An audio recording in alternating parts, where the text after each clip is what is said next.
cruceros de vela Star Clippers, aventuras en alta mar al estilo de...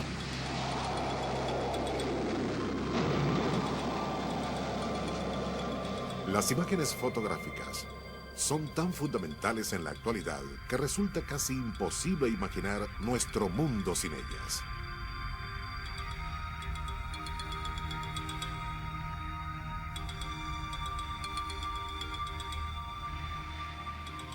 Muchos de los eventos más importantes de la vida los recordamos como momentos suspendidos en el tiempo. Las catástrofes.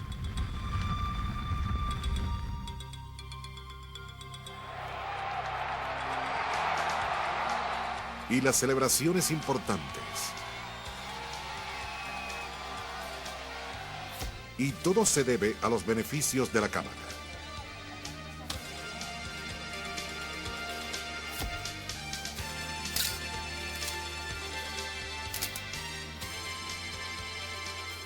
Es lógico imaginarse cuán mágico e imposible resultaba al principio del siglo XIX la idea de capturar una imagen de la naturaleza dentro de una cámara.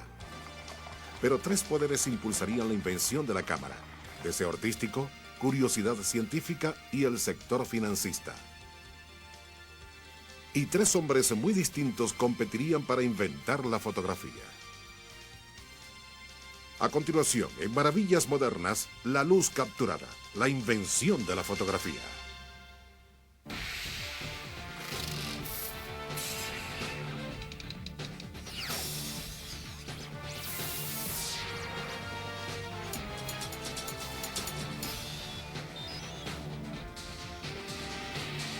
Maravillas Modernas. La primera cámara. La cámara es una realidad hoy en día. Hay una cámara en casi todos los hogares americanos. No reflexionamos acerca de cómo funciona. Solo apuntamos, enfocamos y apretamos un botón. Esta maravillosa caja pone un amplio mundo en nuestras manos. Pero la cámara en realidad no es un aparato muy complicado. He aquí cómo funciona. Cuando enfocas una imagen con la cámara, la luz que refleja esa imagen entra por la lente en forma invertida y plasma un dibujo cabeza abajo en la película al fondo de la cámara. Llevamos la película a revelar y esta es sumergida en una solución química y aparece una imagen en negativo, de la cual se imprimen las fotografías. Curiosamente, un prototipo rudimentario de cámara fue usado hace casi 1000 años. En el siglo XI, los astrónomos en Arabia usaron una cámara para seguir el curso de las estrellas. Esta cámara era una habitación oscura con un agujero en una de las paredes. On the wall opposite the hole, you would see projected upside down the very image of what was outside the window. And this discovery was called the camera obscura. The word camera means room. The word obscura in Italian means dark. La cámara obscura se convirtió en un instrumento de trabajo popular entre los artistas. Quienes son asiduos visitantes de museos se sorprenderían al saber que en el siglo XVIII muchos pintores famosos calcaban sus motivos usando una cámara obscura. Art began to call for, to demand that a way be invented, a way be devised, that the actual world, reality, could be recorded more faithfully than it had been recorded before. El problema al dibujar usando la cámara obscura era que si el trazado del pintor no era muy bueno, el dibujo tampoco lo sería. Las cámaras reproducían perfectamente el reflejo de la luz, pero cuán grandioso sería hacer esa imagen permanente. Inventar la fotografía requeriría algo más que un deseo artístico. Requería curiosidad científica. Simplemente, la fotografía no se entendería sin previo conocimiento del comportamiento de los químicos ante la luz. El inventor de Chalon-sur-Saône. Hace más de 3000 años, las primeras civilizaciones observaron que la luz solar decoloraba las telas, pero no sabían por qué. Pasarían siglos antes de que se realizara algún descubrimiento de importancia acerca de la sensibilidad química a la luz. En los años 1700, Johann Heinrich Schulze trabajaba con cloruro de plata cuando descubrió que las partículas de plata cambiaban de color luego de ser expuestas a la luz solar. And he would make little experiments, almost games for his friends, where he would take a flask and fill it full of this solution of chalk and silver chloride, and he'd put the stencil on the flask, hold it in the light for a while, then take the paper away and the silver black and oxidized in relation to light. Pero él no continuó investigando. El descubrimiento de Schulze pasaría a ser solo un principio básico de la fotografía. Ahora se conocían las herramientas necesarias para crear una imagen. Los comienzos del siglo 1800 fueron tiempos de abundantes inventos y de la revolución industrial. La competencia por patentar y proteger las ideas propias era tenaz. En el centro de Francia, un inventor humilde aportaría una gran contribución al desarrollo de la cámara de trípode, pero en realidad estaba tratando de inventar algo muy diferente. En 1816, en un poblado francés cerca de París, Joseph Niepce se interesó en mejorar el nuevo arte de la litografía para poder hacer copias de obras de arte ya existentes, pero él necesitaba dibujos para hacer experimentos y Niepce no sabía dibujar ni una semilla.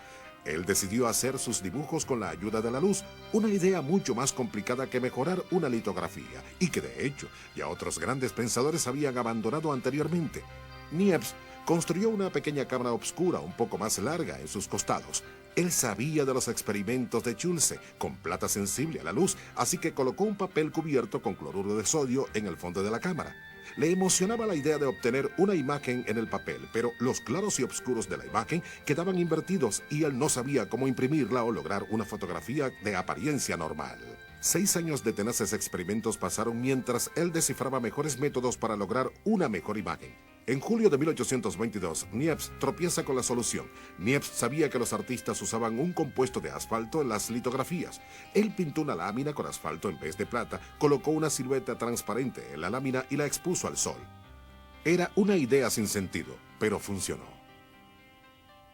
Él pudo copiar obras de arte.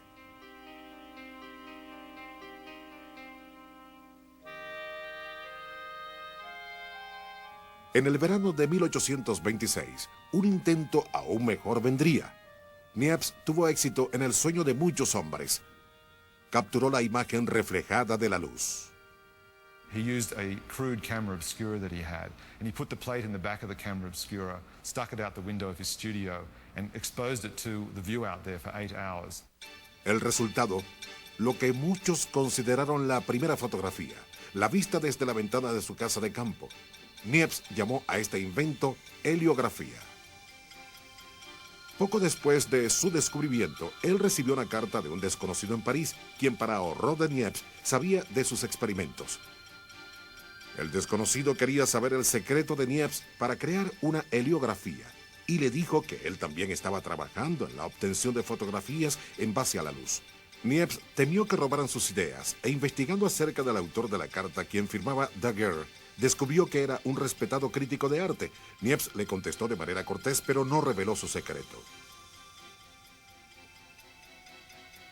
Poco después de recibir la carta, Niepce viajó a Londres, pero se detuvo en París, donde repentinamente decidió presentarse ante el desconocido apellidado Daguerre. Louis-Jacques Daguerre no solo era un artista, sino también el copropietario de una galería llamada Diorama. The diorama was like Grumman's Chinese Theater in Hollywood, a place that everybody knew about. It was a mecca for tourists. It was a cornucopia of money. It was highly profitable, and it made him famous. El público observaba con asombro cómo los grandes paisajes pictóricos parecían convertirse en otros paisajes diferentes debido al efecto de la luz y a lienzos pintados con luminosidad. Daguerre usó la cámara oscura para dibujar perspectivas correctas en sus grandes pinturas. Él compró las lentes para su cámara al mismo optometrista que le vendió los suyos. De hecho, fue el optometrista quien le contó a Daguerre acerca de los experimentos de Niepce con la cámara. Finalmente se conocieron en enero de 1927. We know Daguerre to be a very charming man. I mean, part of the theatre world.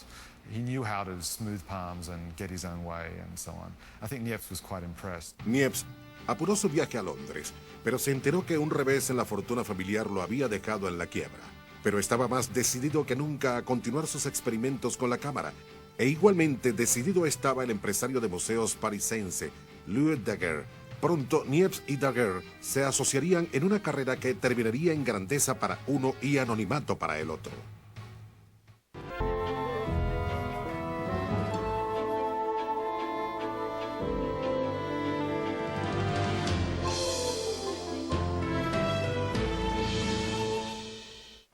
Continuamos con Maravillas Modernas.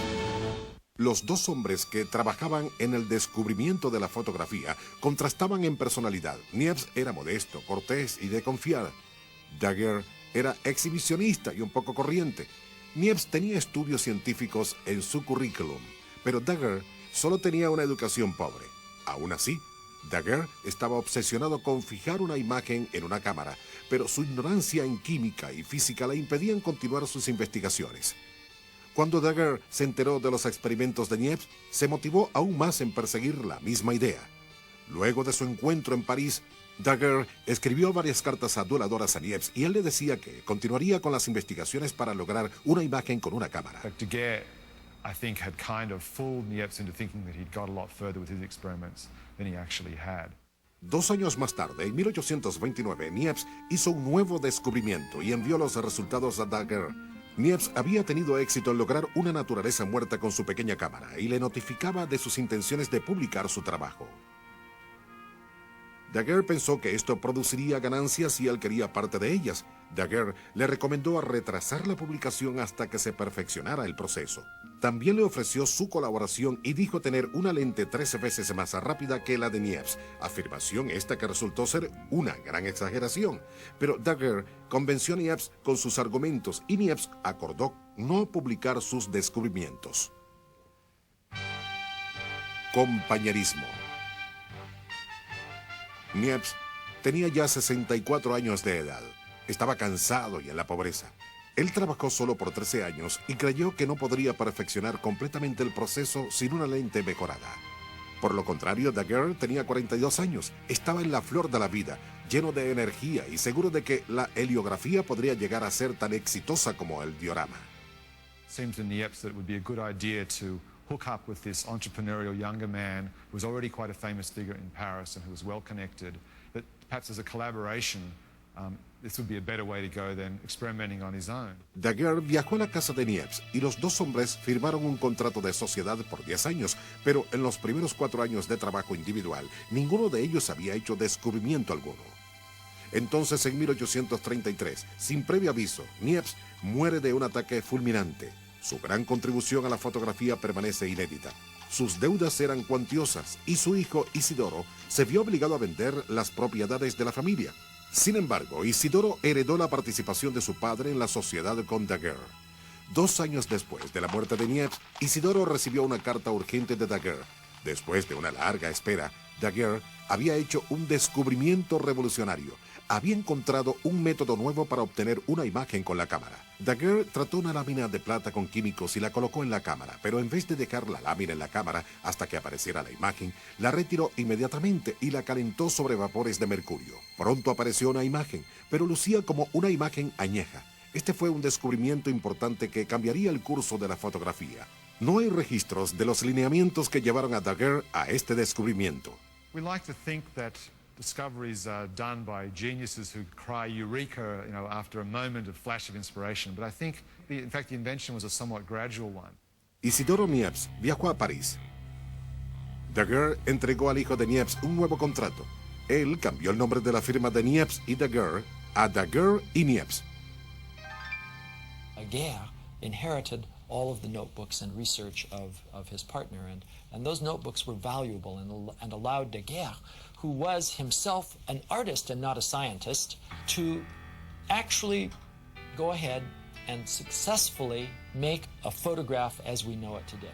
En su típico estilo teatral, Daguerre anunció públicamente su descubrimiento, pero este era prematuro. Un gran problema quedaba por resolver. Él pudo obtener una imagen, pero no podía hacer que esa imagen fuera permanente, ya que cuando era expuesta a la luz del sol, la imagen se desvanecía.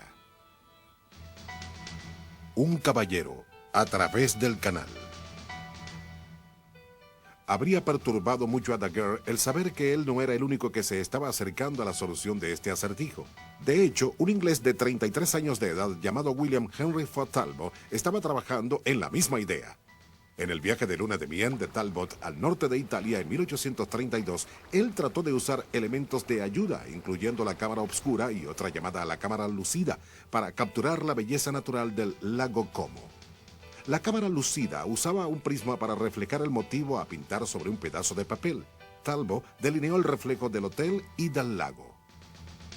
And he looked at the drawings that he made, and because he was a smart man and essentially a pragmatic man, he said to himself, these drawings are terrible. These are terrible. It was a magical moment. And on that magical moment, he got an insight that wouldn't it be extraordinary to be able to make permanent the drawings that he was making with the camera lucida. Ignorante de los trabajos de Niepce y Daguerre, Talbot comenzó a experimentar con cámaras diminutas. We have to realize that Talbot wasn't just a kind of arbitrary tinkerer. This was a man who was probably as well educated as any man in Europe was at this time. Sus conocimientos en química y optometría guiaron sus experimentos. Conociendo la sensibilidad de la plata a la luz, Talbot trabajó activamente hasta que hizo un descubrimiento. Aplicó una solución de plata sobre un papel y luego aplicó nitrato de plata, lo cubrió con una lámina de vidrio y lo expuso a la luz solar. Talbot pudo reproducir una imagen en el papel casi inmediatamente, a la que llamó claro-obscuro.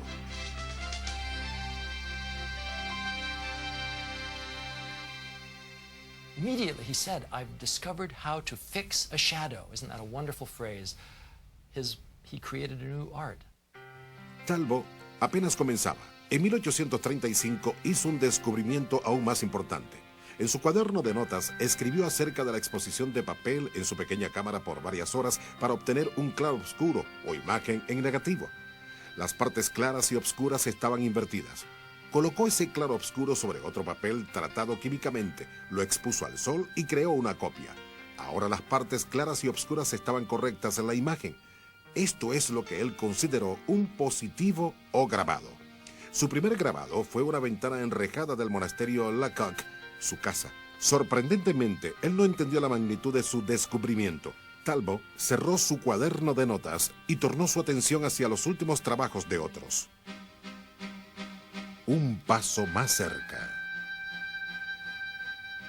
A menos de 200 millas de distancia, Daguerre continuaba trabajando obsesivamente en su laboratorio al otro lado del canal. Probó químico tras químico sobre sus láminas de plata. Daguerre estaba decidido a fijar la imagen en la cámara y que no se desvaneciera. No salió de su laboratorio durante días y abandonó sus propios negocios y familia. Luego de 2 años de lucha, en 1837, Daguerre anunció que había encontrado la solución. Daguerre nuevamente envió por Isidoro. Cuando Isidoro llegó a París, Daguerre triunfante le reveló su descubrimiento. Lo que Daguerre había descubierto era realmente simple. Luego de obtener una imagen en la lámina, la bañaba con una solución salina que detenía la reacción química en la fotografía. Joseph Niepce, cuyo trabajo fue fundamental en el descubrimiento de Daguerre, sería únicamente acreditado con el primer proceso químico. El magnífico invento se llamaría como Daguerre solamente. Él llamó estas fotografías daguerrotipos. El hijo de Niepce, Isidoro, estaba furioso. Le dijo a un amigo, su comportamiento no ha sido más que una bajeza altamente vergonzosa y despreciable. Isidoro sintió que su padre había sido deshonrado, pero Daguerre insistió que su proceso fotoquímico era diferente al de Niepce. Finalmente, Isidoro firmó un nuevo contrato aceptando todos los términos de Daguerre, con la esperanza de recibir algo de dinero si es que se obtendría alguno.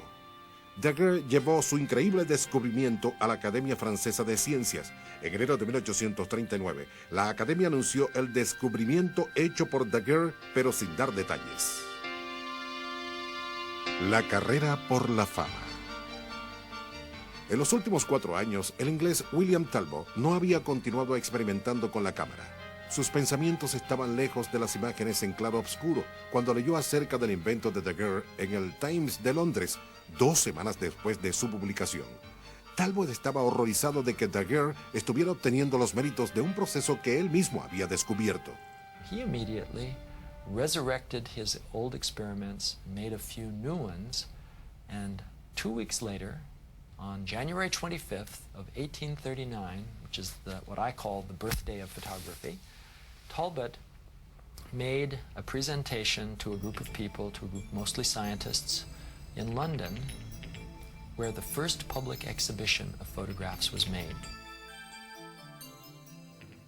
El aporte de Talbot en el desarrollo del proceso llamado negativo-positivo fue crucial para la fotografía actual, pero él solo obtuvo muy poco reconocimiento, 0 ganancias y un gran problema. Por otro lado, Daguerre sería el único en ganar fama rápidamente.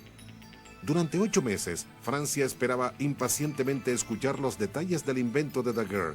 En agosto de 1839, el largamente anunciado día llegó. Las cámaras de la Academia Francesa se desbordaron. La gente se amontonaba afuera. Con gran fanfarria, el proceso fotográfico de Daguerre fue anunciado. La audiencia estaba emocionada. 1 hora más tarde, un hombre se apresuró hacia la próxima droguería para comprar materiales y tratar de hacer daguerrotipos. El gobierno francés premió a Daguerre con 7.000 francos y con 5.000 aricos de Niepce. Isidoro, el daguerrotipo pronto se volvió enormemente popular. Daguerre y otros franceses vendieron cámaras e implementos de fotografía con éxito. They printed handbooks and manuals describing how to make a daguerreotype, and these handbooks and manuals were translated into a dozen languages immediately, shipped around the world, and very quickly daguerreotypes were being made in practically every city that was itself also a trading port. El gobierno incitó a Daguerre a continuar las investigaciones, pero Daguerre sabía que su mayor logro en la vida ya había sido alcanzado. Se retiró a una pequeña ciudad en las afueras de París. Daguerre murió de un ataque cardíaco en 1851 a la edad de 64 años. So Daguerre is the ancestor of one line of photography, which is instant photography, which is the Polaroid process and all processes like it. El mundo estaba listo para recibir el invento de Daguerre. La Gaceta de Francia predijo que la fotografía revolucionaría el arte de la pintura, pero persistían algunos problemas. El tiempo de exposición era inaceptablemente lento, el equipo era pesado y poco práctico, los químicos nocivos. Grandes pensadores se dispusieron a trabajar en la solución, pero avanzaban lentamente al igual que el invento original. Villas modernas. Capturando al mundo. Al año del descubrimiento de Daguerre y Talbot, fotógrafos principiantes comenzaron a desplazarse con el equipo a puntos distantes en el globo. La fotografía había llegado. Desde Atenas a Egipto, lugares lejanos y exóticos fueron fotografiados y llevados a casa. Pero la fotografía no era una afición para personas inconstantes. Cada lámina de vidrio usada en una cámara de daguerrotipo fácilmente pesaba 2,5 kilos o más, dependiendo de su tamaño. Químicos en botellas de vidrio selladas, cajas y demás parafernalia hacían el equipo difícil de transportar. En Francia había gran entusiasmo por el maravilloso invento de Daguerre, pero el público pronto se decepcionó ante las limitaciones de la fotografía para hacer retratos. Se diseñaron soportes de metal con brazos tipo tenaza para inmovilizar la cabeza del modelo que posaba para la fotografía. Este debía posar perfectamente derecho por cerca de 15 minutos, por lo general sentado directamente hacia la luz solar mientras se tomaba la fotografía. Una revista de sátiras de la época se burló del proceso de Daguerre. ¿Usted quiere tomarle una fotografía a su esposa? Fije su cabeza en una columna de hierro provisional para lograr la inmovilidad necesaria. Apunte la lente de la cámara a su rostro y cuando usted tome la foto, ella no se parecerá a su esposa, sino a su cotorra o a una fuente de agua o algo peor. Lo engorroso de hacer un retrato era solo una de las desventajas de la fotografía de entonces. Si una lámina era revelada incorrectamente, la imagen se desvanecía. El papel usado para las fotografías era defectuoso y los químicos apestaban y eran tóxicos. Aún así, era un negocio rentable. William Talbot retomó las investigaciones que había abandonado 4 años atrás. Él sabía que su método inicial era lento e imperfecto, pero pronto dio con una mejora importante al exponer papel humedecido en vez de papel seco en la cámara por corto tiempo. Él pudo obtener una imagen después del tratamiento con químicos en el papel.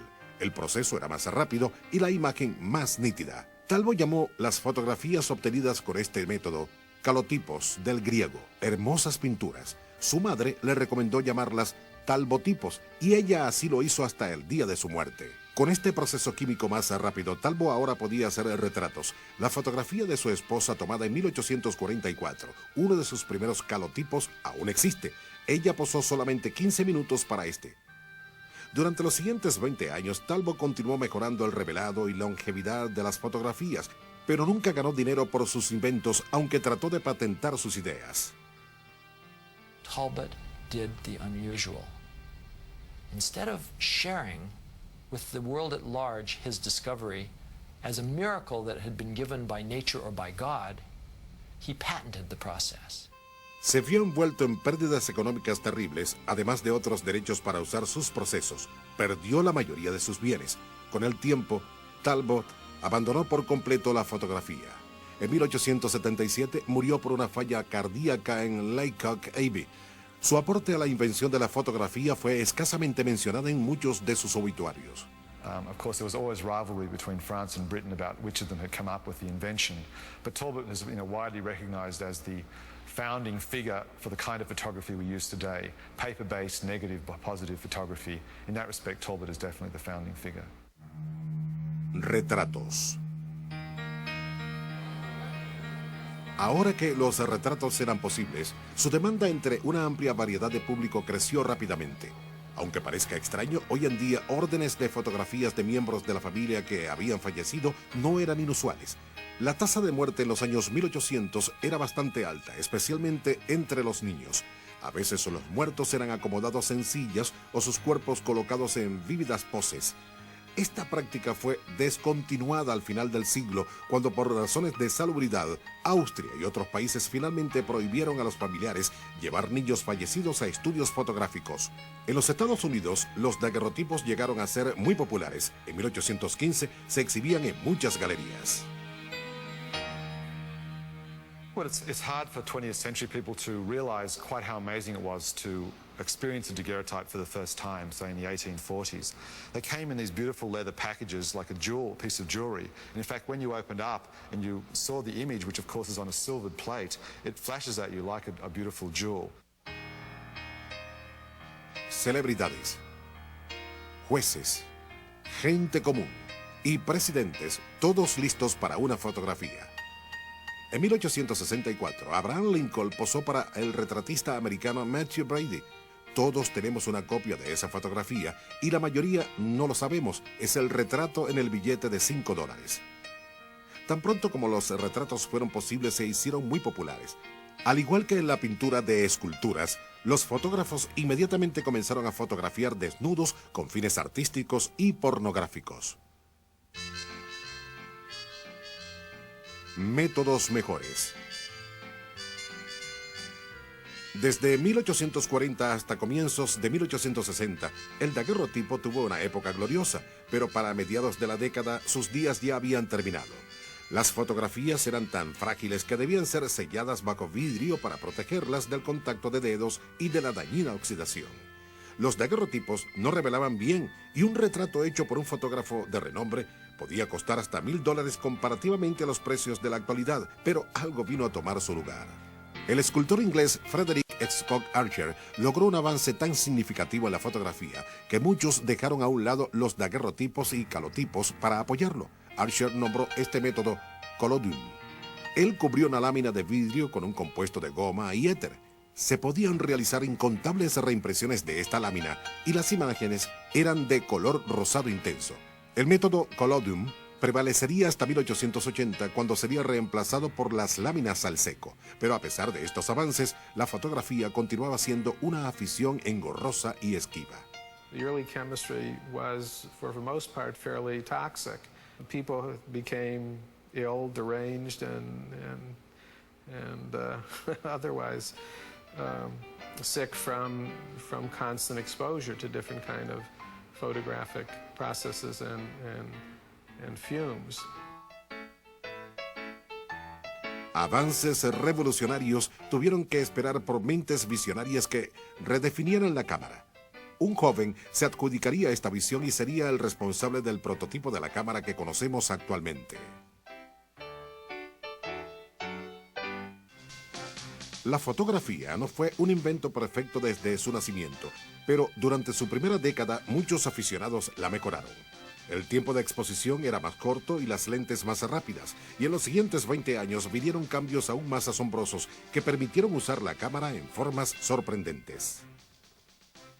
From the moment that the photograph was invented, the very fact of seeing that small image on a piece of silver was an enormous incentive to try to find ways to expand it even further. How do we make it bigger? How do we make multiples? How do we eventually get to a faster film so that we can stop action? se diseñaron cuerpos de cámaras en una amplia variedad de formas y configuraciones. Algunas cámaras fueron diseñadas para usar láminas para daguerrotipos y calotipos alternativamente, otras con una lente tipo fuelle para que el objeto pudiera ser enfocado a diferentes distancias. Las cámaras de estudio variaban en tamaño, desde pequeñas hasta inclusive más grandes que un hombre. Las cámaras estereoscópicas se volvieron muy populares. Pares de imágenes que eran enfocadas con una cámara estereoscópica se fundían en una sola, produciendo la ilusión de una imagen en tercera dimensión. El topógrafo André Disdery diseñó una ingeniosa cámara en 1884 que permitía que varias exposiciones o negativos en secuencia fueran plasmadas en una sola lámina. Él los llamó carta de visita o mapa de visitas. Tuvieron gran aceptación y no eran costosas.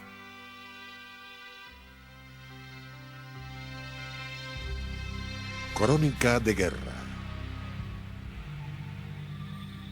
En la segunda década de la fotografía, una visión amplia del mundo fue capturada con las cámaras, pero había algo que aún no se había reportado en las crónicas: la arena de la guerra.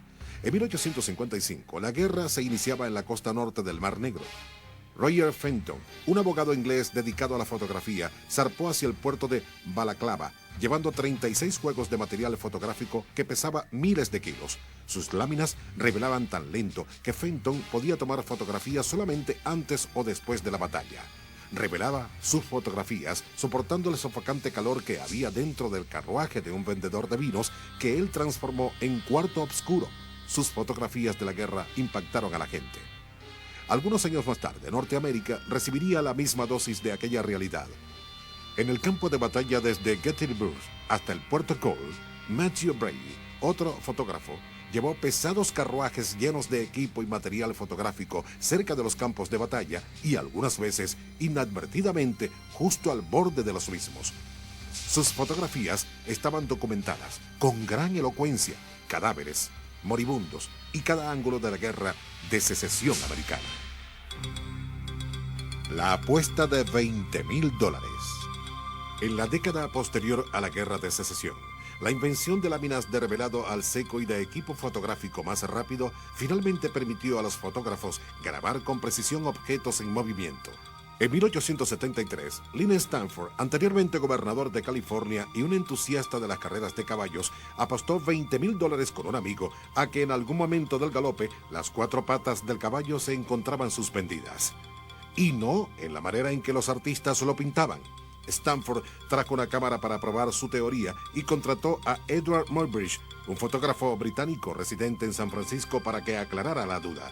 Muybridge había inventado un obturador mecánico más rápido. En 1877, Muybridge alinea 24 cámaras una tras otra. Each camera shutter mechanism was controlled by a string, and as the horse went down the track, it broke the string and clicked the shutter, and you got an image of the horse in that particular position. Las fotografías, sin lugar a dudas, demostraron que Lynn Stanford sí estaba en lo correcto. Los trabajos progresistas de Muybridge encaminaron la fotografía hacia nuevos horizontes, al igual que lo harían las nuevas ideas de un hombre al norte del estado de Nueva York.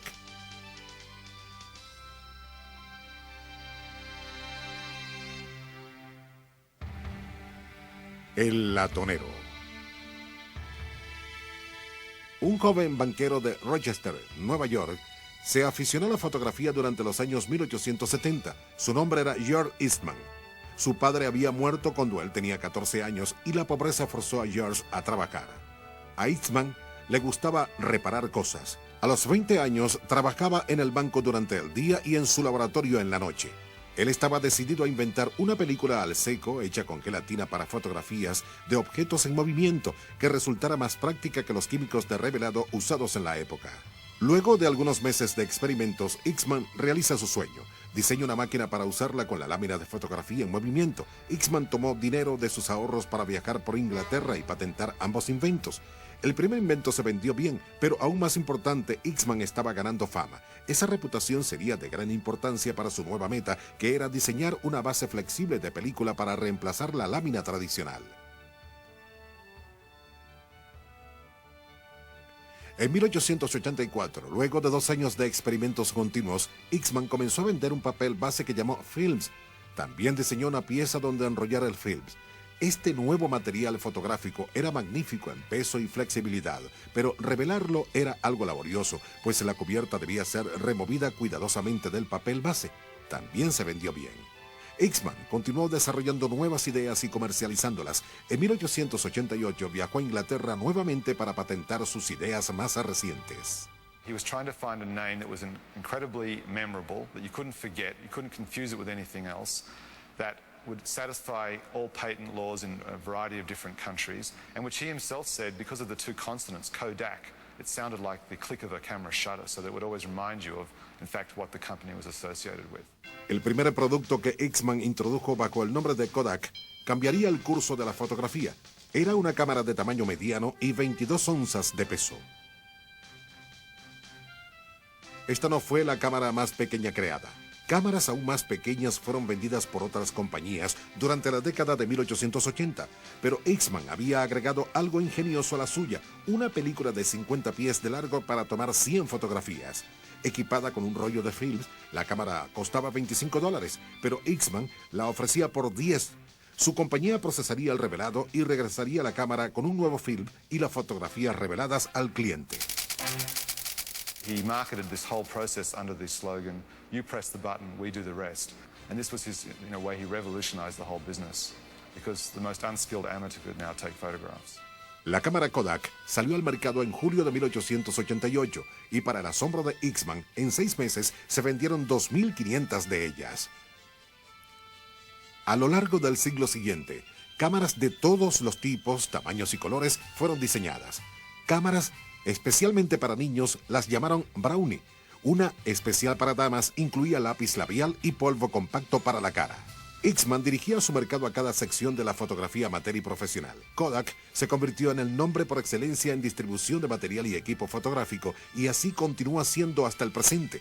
La verdadera facultad ingeniosa de Eastman era su habilidad para los negocios. His advertising constantly played on ideas of memory and desire and loss. The idea that if one didn't take a photograph, one would lose this memory, and with it, your entire child's childhood, if you like. Los logros y actividades pioneras de Eastman en la fotografía se extenderían hacia otras grandes invenciones. Su trabajo con el nuevo material fotográfico tuvo mucho que ver con el desarrollo de una nueva frontera, el cine.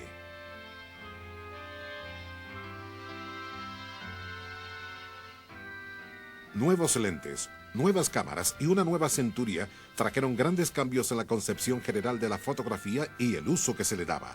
Pero ahora quedaba una gran decepción que subsanar: cómo hacer fotografías a color. Usted en Maravillas Modernas. Fotografía como arte.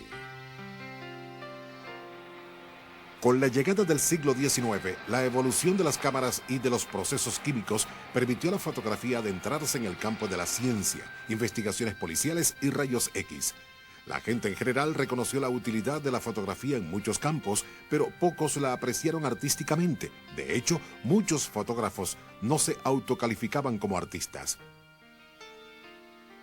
Pero algunos visionarios como Julia Margaret Cameron llevaron la fotografía a niveles superiores. En los años 1860, Cameron tomaba fotografías que calificaba como arte. Ella usaba luces intensas y copió ideas de clásicos. Transformó un gallinero en un cuarto oscuro y allí realizó fotografías de sus amigos. El científico Darwin, el poeta Tennyson y la Alicia que en su niñez había inspirado el cuento de Lewis Carroll, Alicia en el País de las Maravillas. I think she is one of the greatest of geniuses in the 19th century and in the whole history of photography. La crítica alabó la suavidad de sus enfoques.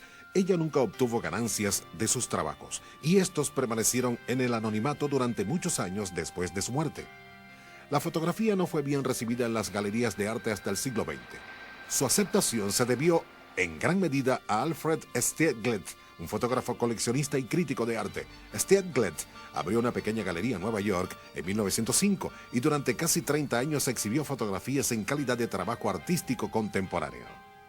Stieglitz believed profoundly that a photograph could be as important a work of art as any painting or any sculpture that he had ever seen. Claramente se observaba en obras de grandes pintores del siglo como Degas, Lacroix y otros, que esos trabajos fotográficos fueron fuente de inspiración de sus propios trabajos de pintura. La concepción de la fotografía como arte se produjo lentamente, pero por los años 1880, la cámara se había convertido en una herramienta política y social poderosa en las manos de algunos documentalistas. Los inmigrantes recién llegados eran los blancos fotográficos de Jacob Weiss, un fotógrafo neoyorquino de los años 1890, y de Louis Hines una década más tarde. Las fotografías de Hines, de niños trabajando frente a tiendas, de alguna manera iniciaron la elaboración de la ley de menores. En el oeste, Dorothy Lange, Walker Evans y otros fotógrafos gubernamentales captaron con sus cámaras crudas imágenes de la pobreza durante la Gran Depresión.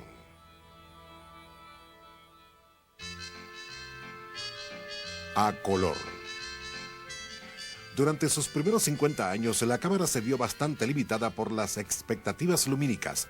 La invención del polvo para flash cambió todo esto en el año 1887, pero trajo consigo peligros tales como prender fuego al cabello de las personas, regar bastante humo en el aire y ocasionalmente explotar. El bombillo para flash se comenzó a utilizar en 1930. Con todos los avances ingeniosos en la fotografía, ¿por qué resultaba la invención del color una tarea tan difícil? La teoría de que todos los colores podían ser elaborados partiendo de 3 colores primarios había sido probada por James Clerk Maxwell en 1861. The problem was, of course, how to find a way to capture these 3 primary or secondary colors on a piece of film. Pero dos hermanos, Claude y Louis Lumière, realizaron un descubrimiento ingenioso acerca del color en 1904. Sumergieron pequeños pedazos de papa en cada uno de los colores primarios y los combinaron en una película de fotografía. Estos actuaron como filtros. La película fotográfica, antes monocromática, ahora presentaba colores exquisitos, pero era costosa y poco sensible a la luz. Solo un puñado de fotógrafos profesionales la usaron. El Departamento de Investigaciones de Eastman había explorado el campo del color por 2 décadas sin mucho éxito, pero la invención de la película fotográfica de 35 milímetros para fotografía de estudio y movimiento trajo un nuevo impulso a la compañía. Había dinero que producir. I think it was a major kind of engineering task to figure out how to do it, and certainly the incentive of 35 millimeter, I think, is what forced the companies, forced Kodak, to find a way to make color practical. Kodak puso a la venta en 1932 una película a color de 35 milímetros, pero Eastman no viviría para ver. En 1931, a sus 78 años de edad, Eastman era más rico de lo que hubiera soñado. Amigo de potentados y famosos, le gustaba el deporte de la caza y las cenas elegantes, acampar y la música clásica. Luego de su cumpleaños se ofreció una fiesta en su honor. Poco después de la partida de sus invitados, su secretaria escuchó un disparo en la parte superior de la casa. Eastman había finalizado sus días con una bala en la cabeza. El padre de la fotografía moderna dejó una nota que decía solamente: "Mi trabajo está hecho, ¿por qué esperar?".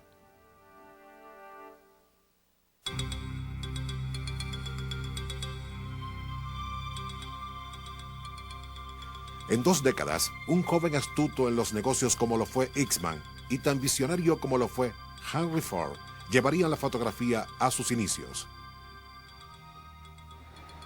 Edward Lange, un estudiante de primer año en la Universidad de Harvard en 1920, caminaba calle abajo por Broadway durante un receso escolar. Las luces de los avisos de neón y de los carros que pasaban lo encandilaban, y en ese momento tuvo una idea que cambiaría el curso de su carrera. ¿Y si se diseñara un filtro que eliminara el resplandor de las luces de los carros? Inmediatamente Lange solicitó una licencia para ausentarse de Harvard. Trabajó intensamente por 3 años en un laboratorio de Nueva York.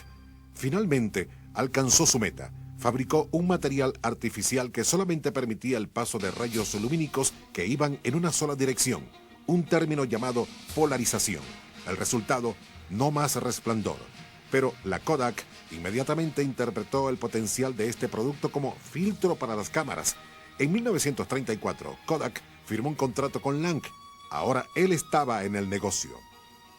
Lange no estaba pensando en la cámara cuando realizó el invento, aun cuando él acababa de sentar las bases necesarias para un gran descubrimiento en la fotografía, descubrimiento este que él mismo, Lang, realizaría 10 años más tarde. Lang alcanzó su más grande descubrimiento de la misma forma en que lo hizo con su invento inicial, a través de una idea repentina. Lang se encontraba en un viaje familiar en Santa Fe, México, en 1944, cuando su hija de 3 años de edad le preguntó por qué ella tenía que esperar para ver una fotografía que él le había tomado. En ese momento visualizó los elementos necesarios para hacer una fotografía casi instantáneamente. Inmediatamente se dio cuenta que sus trabajos en plástico y polarizadores habían sentado las bases para el proceso de revelado instantáneo de fotografías, pero tomaría 3 años de investigaciones para desarrollar la idea en un prototipo funcional. La película fotográfica de Lang consistía en una lámina de positivo y negativo con un sello en medio. Cuando el fotógrafo retiraba el film usado de la cámara, los químicos se regaban entre las dos láminas, procesando y revelando la película en cuestión de minutos. En 1948 se vendió la primera cámara de Lang a $89,50 a George Marsh en Boston. Más de 5 millones de ese mismo tipo fueron vendidas en el primer año. Hoy en día, las cámaras Polaroid son populares en todo el mundo. Sus imágenes positivas directas son el equivalente al daguerrotipo. It's hard to imagine at this point in time a world without photography. I think it's changed the entire human consciousness of the way that we look at and perceive and deal with the real world. La ambición de hace muchos siglos de capturar la imagen reflejada de la luz resulta tan mágica hoy en día como lo fue entonces, y es posible gracias a un simple pero ingenioso invento: la cámara.